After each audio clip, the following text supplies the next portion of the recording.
My name is Sheena with Rise Wellness, and this is our weekly tarot reading for the Way of Namaste community on the Mighty Network. Today is August 27th, 2024, and this week I'm using the Heaven and Earth Tarot deck by Jack Sephiroth and Jamie Alford. Let's go ahead and begin with just a nice cleansing breath, allowing ourselves to drop into this moment together. Breathing all the way in from the base of our pelvic floor and feeling that energy traveling all the way up and through us.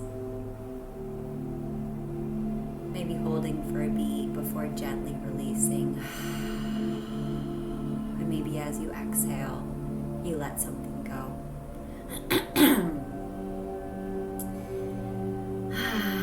Thank you for being here.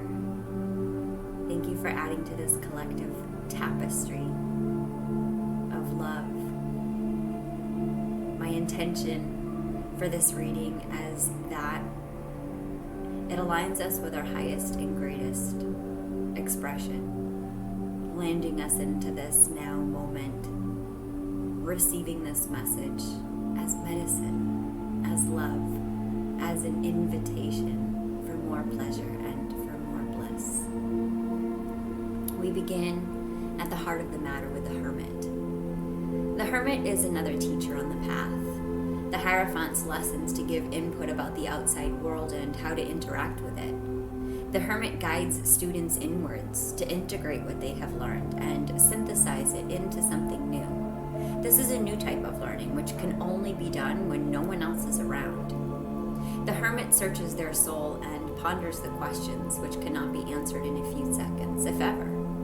Introspection is a necessary guide that can lead us into our heart's desire. Without it, we feel as if we accomplish nothing new. We just allow the daily grind to carry us away. The light from the lantern gives solace, and it also alerts others in the area. While the Hermit spends more time alone, what's the point in learning the secrets of the unknown when there's no one there to share it with? The challenge this week is the Nine of Wands, which displays the vibe of almost there. The idea which is planted in by the Ace of Wands has gone through a lot of growth, and it's almost time for it to be harvested. Patience and stamina are needed to finish out the final push to the finish line. It gets harder and harder to wait, but the final result will be worth it in the end. This card carries waning energy with it. The man holding the wand is tired and wounded. He's overcome and might not be able to stand for much longer. He's held his position for some time. He wants to quit and leave. Duty and seeing the shift out to the end keeps him grounded in place. Here we have the final push until something is completed. You're almost there, and you just need to find it within yourself to have a small burst of energy to just get over the finish line. We get tested all the time, and we learn how to build stamina and resilience to stay our course. Resilience is hard to decipher. If we're unable to see projects through to the end, we surrender and stop attempting challenging ideas, and we may get lazy. Sometimes we may get others involved to complete what we started. Right now we're in Virgo season, and this is the energy of Mother Earth, maybe anthropomorphized into Mary Magdalene or Mother Mary. This is matter. This is the manipulation of matter. This is manifestation. This is the earthly plane. This is our beloved Gaia.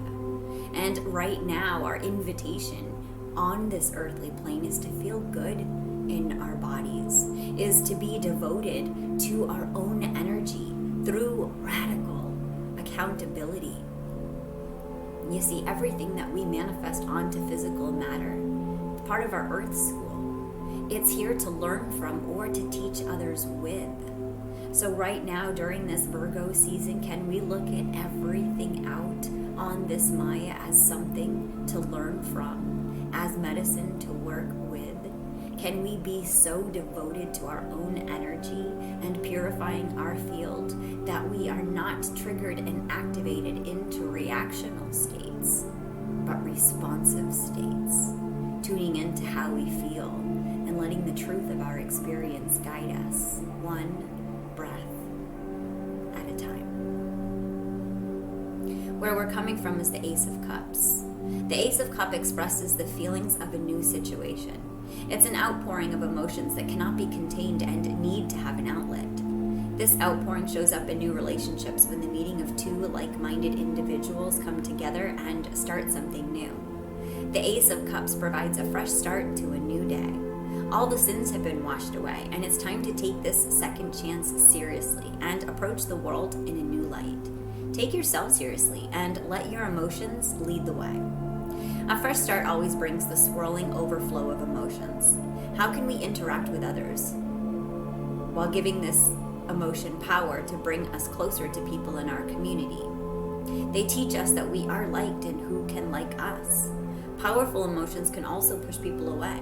Not everyone will like everyone else they meet. There's a balance of personalities in the world, and rejection is more common than we'd like to believe.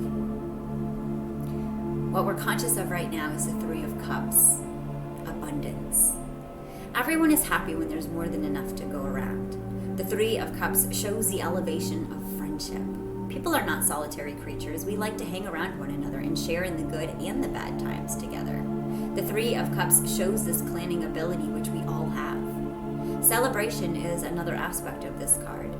It's good to take part in the celebrations and achievements surrounding your community. Time to raise a cup and make new connections with those whose energies you like. Imbibe, let loose, and laugh a little. Enjoy the wonder of coming together. Bonding is a strong force for everyone. When we become part of a group, we learn how to integrate ourselves into the team. When the team does good, we celebrate the moments of triumph. Sharing the good moments helps push the group to higher moments. However, this can all go poorly if we choose to take credit for the efforts of everyone. It can undermine the reasons for coming together and cause everyone to break apart and leave. What's coming up in our future is the High Priestess. In the High Priestess, we see a highly spiritual woman. She holds a sacred text in her lap, yet she does not open to read from it. The book has the symbols of the 7 classical planets around it. This suggests that our High Priestess is in tune with the seasons, the elements, and the energies of the planets. She doesn't need the information from the book to influence her responses. Instead, she communes with a higher source, one of divine energy. In doing so, she learns how to trust her gut and opens her mind to the voices most others may not hear. She guides herself and others through her intuition. She trusts the knowledge that comes from within herself to be true, kind, and needed at the moment. She needs no external validation, for she has spent time understanding the world and what it can teach her by herself. She uses intuition to guide spiritual breakthroughs when they are needed. She is also the ultimate secret keeper, for she does not reveal what is not meant to be known. The High Priestess is a wonderful card for enhancing your divination powers and working with lunar energies. She helps grow the connections between ourselves and the divine. She knows when to speak and when to stay silent, and this is her gift. The blessing of being able to see in multiple dimensions at once. She knows and accepts the outcomes of any path, as long as you choose to honor the one you are currently working with. It's easy to stray from the path. Distractions, gossip, and others can influence your decisions. Keeping secrets is hard work, especially when the details are juicy, and this leads to one of the darker aspects of the High Priestess. When wounded, the High Priestess may use the information spoken in trust against the betrayers. The abilities she gains with understanding the flow of intuition and the timing of the seasons can also lead to abuse of her powers. The moon rules emotions, so if the High Priestess allows her feelings to get the better of her, then she's no longer working for the highest good of those she serves. So what's unconscious this week is the Strength card. Strength reminds us that we have all that it takes to do the work of being alive. Everything we need is already within our bodies. We know how to handle life and can take on any challenges made our way. Even when we do not feel as such, it's not easy to trust yourself or others, but this is what strength asks us to do. We need to trust that we're on the right path and that everything will work out for us just as it should. It's a bit challenging to take this idea on at face value, but Strength helps us deal with the negative aspects we see in ourselves and lets us know that we can overcome it, despite the odds. Call upon strength, like an energy we evoke when we need it the most. In times of need, challenge, or in those moments where you are feeling less than able, remember you have what it takes, and you can get the job done. Strength is something every person has within them. It does not mean the muscle mass we're born with. It means the determination and fortitude to carry through with life. Everyone has this type of strength within them. Some days it's harder to get out of bed than others, but the strength and curiosity to see things through to the next day associates this card with Leo and cats. No matter where life leads you, you have that flame inside of you which knows how to push beyond and make down situations better. Conversely, when you allow your insecurities to get the better of you, the flame within dies down. When our innate strength is forgotten, it leads to depression spirals. These are hard to overcome without some sort of outside force. When faced with the light of strength growing dim, fill yourself with reminders of where you've come from and how far you've grown. You have climbed over mountains, big and small. For me, physical strength directly correlates to my mental and emotional strength, and I am really being guided to tend to my body this Virgo season and get back into my favorite gym and into a routine where I get to experience my body's strength regularly. I've been connecting with many others who are also feeling this divine guidance right now for stamina and physical strength, however that may look. What we're aware of right now, our querent, is material gain. The Nine of Pentacles shows the lavish lifestyle many people desire. This is the ability to live free and without worries of finances or career. The woman seems free to wander about her garden, a falcon in her hand. Trust the work you're doing is creating a life worth living. Independence comes at a price, however. Who is financing the woman's situation? Does this person bring the woman joy? Perhaps she traded in her independence for a cage that cannot be seen. Take a moment to reflect on the journey and what brought her to this place. The Nine of Pentacles shows a life that's well received. This opulence can be yours if you put in the hard work and do everything to manifest it into your life. It's the ultimate representation of enjoying what you do and the station you've reached. Nothing lasts forever, and there is a bittersweet illusion of having it all. The glitter and glitz may not be real, and you're left with a false sense of security. When you fake the life of riches, you push yourself deeper into debt, and even other legal issues could follow from there. Our environment this week is the Three of Swords, sorrow. Sometimes it just feels like nothing ever goes smoothly in life. The Three of Swords represents the mind's capacity to interpret hardship. When met with a challenging situation, its first inclination is to shut down and stop any momentum. This gives us a pause to reflect and identify the source of the wound before it can do any real damage to the body. Our mind deals with heartbreak and sorrow in many ways, and the Three of Swords reminds us to release any tension that's stored so that we can relax and deal with the situation at face value. Heartbreak and sorrow appear hand in hand. They are feelings of distress suffered at a triggering event. The feeling causes our mind and body to tense up and stop the flow of incoming external information. The Three of Swords reminds us that everything is in our head and we can relax and let the tension go. It's time to breathe and move on. Let's take a deep breath now.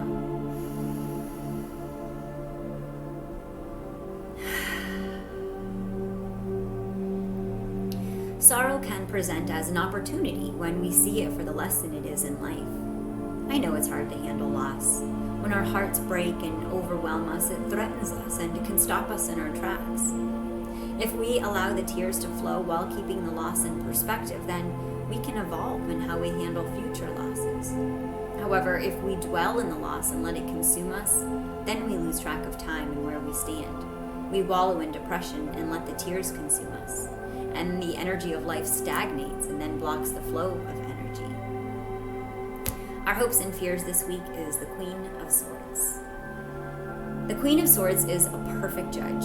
She's studied a lot, and she's cunning, and she's smart, and she does not take kindly to lies, and she can see right through them.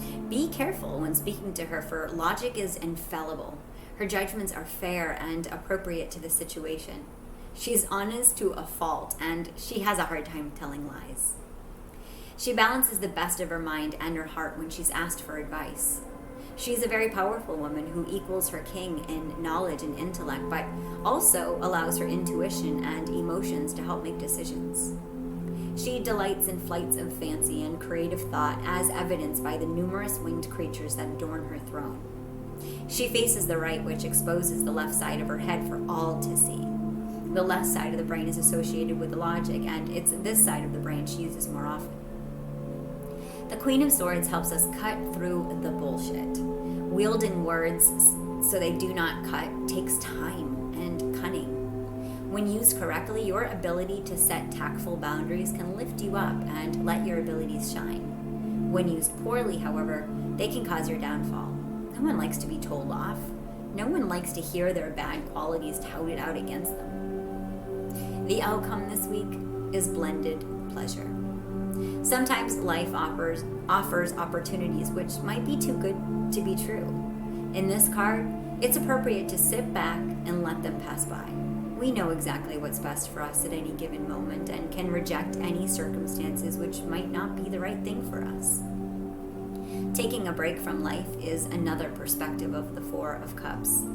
There might be a moment when the boy has had too much of a good thing and needs to take some time for himself. This break gives our energy levels and extension, helps our energy extend and last more time. Periods of boredom rejuvenate our creative sides. We need to indulge in daydreams to create new pathways in our brains. This is where innovation comes from. Many wonderful products and ideas get born when we sit around and have nothing to do. It's an important process. Not everyone does well with boredom. We fill up our days with noise, with music, with movies on the TV, and with chatting to people on the internet to fill this void we have when we're not actively doing something. We stop creating new innovations when we stop daydreaming. And there we become consumers versus creators. So this upcoming Friday, the Way of Namaste gives birth to round 2 of the Artist Way of Namaste, and this time it's with living the artist way, and this is an experience of embodying our own divine guidance. This is our guardian angel within us, this archetype of Mary, this benevolent, maternal energy that always supports us, loves us unconditionally, and wants the best for us. So right now, maybe the best thing for us is just to quiet some of the voices, is just to close some of the tabs. I know for me, as a highly sensitive person, I can get overstimulated pretty easily. And this environment in which we live in is constantly overstimulating me. And it's important for me to take breaks, times where I detox and I turn my phone off. I keep it on Do Not Disturb, and I make sure that I use my phone in times that are in alignment for me, rather than just mindlessly scrolling and ending up in this place where there's a scarcity here. And now, instead of actually creating something, I might be subtly comparing myself to somebody else, or even judging something outside of me.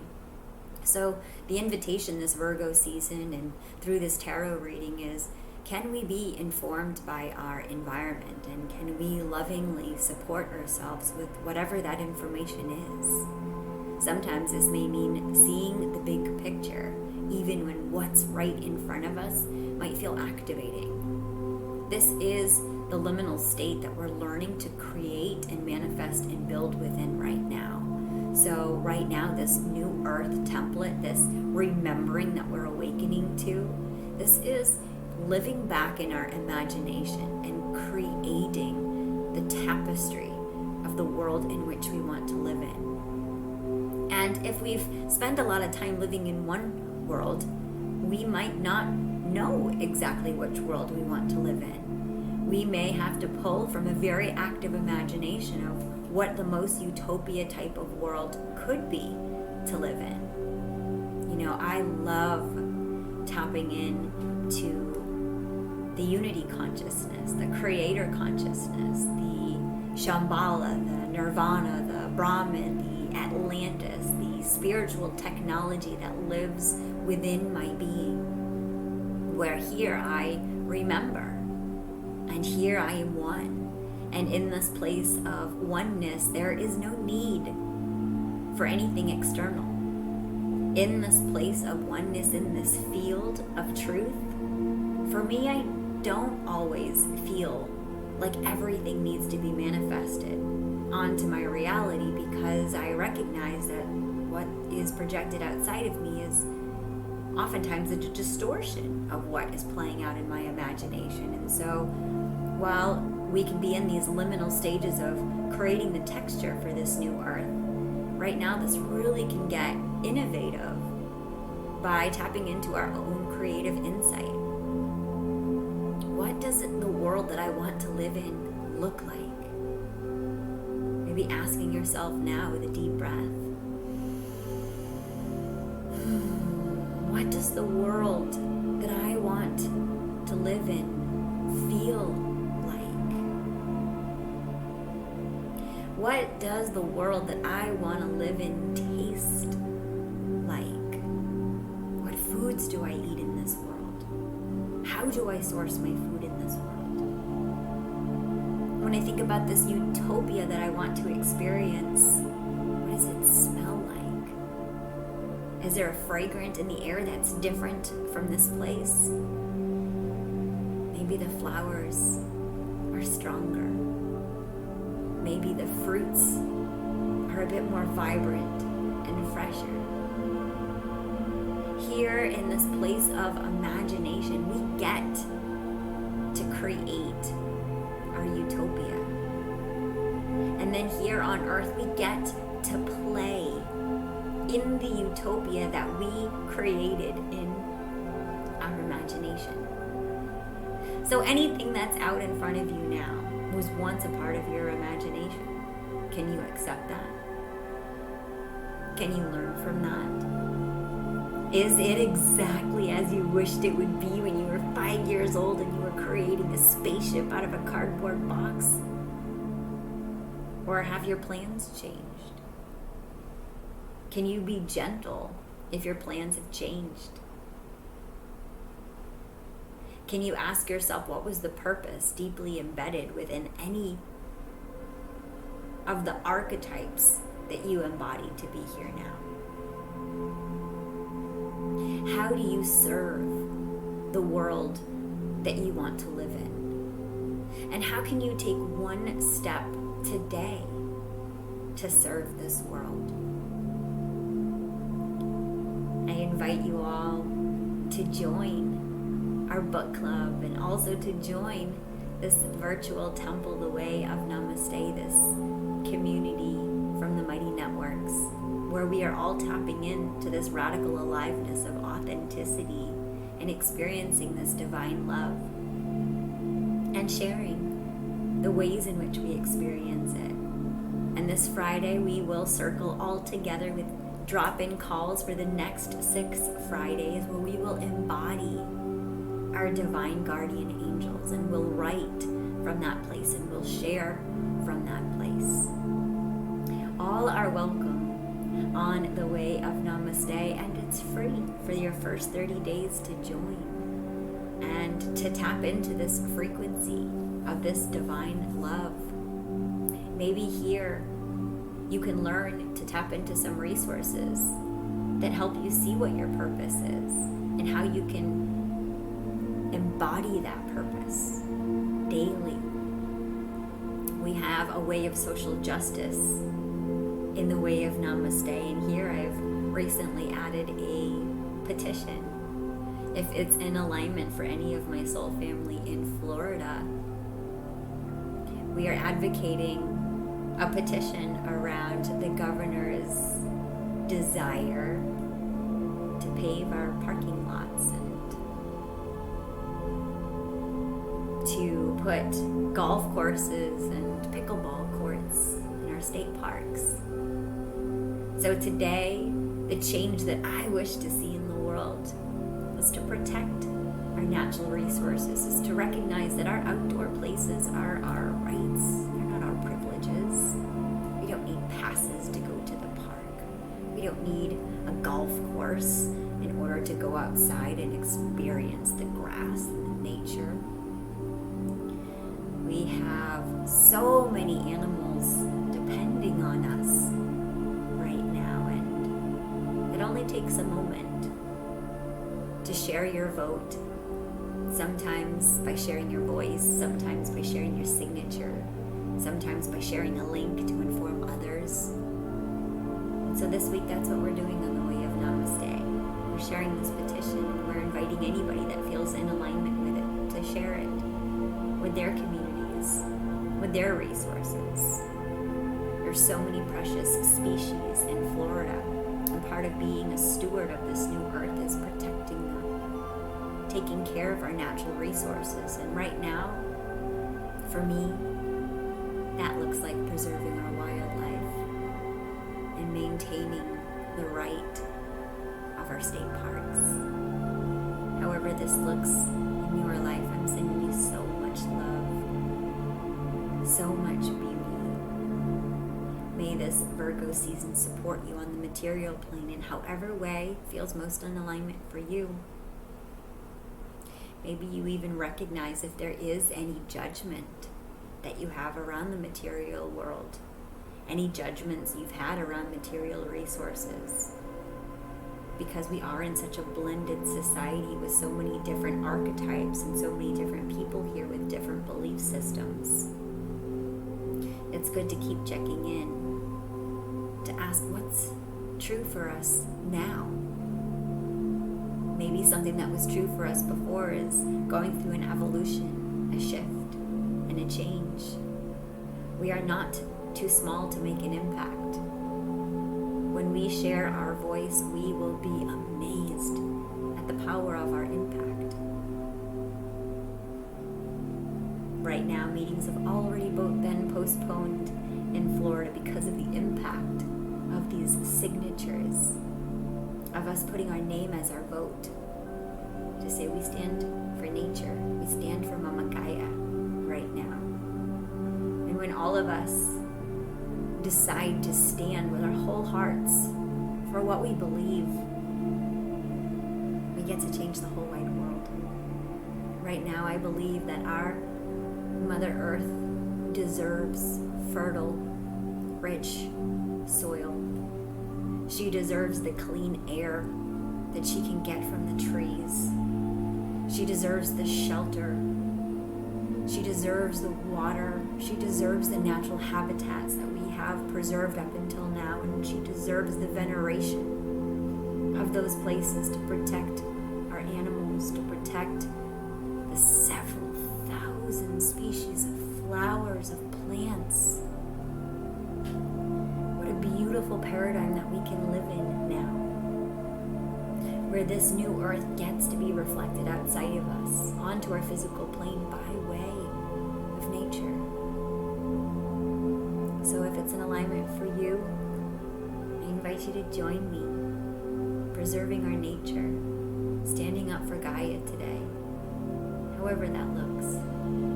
Sending you so much love.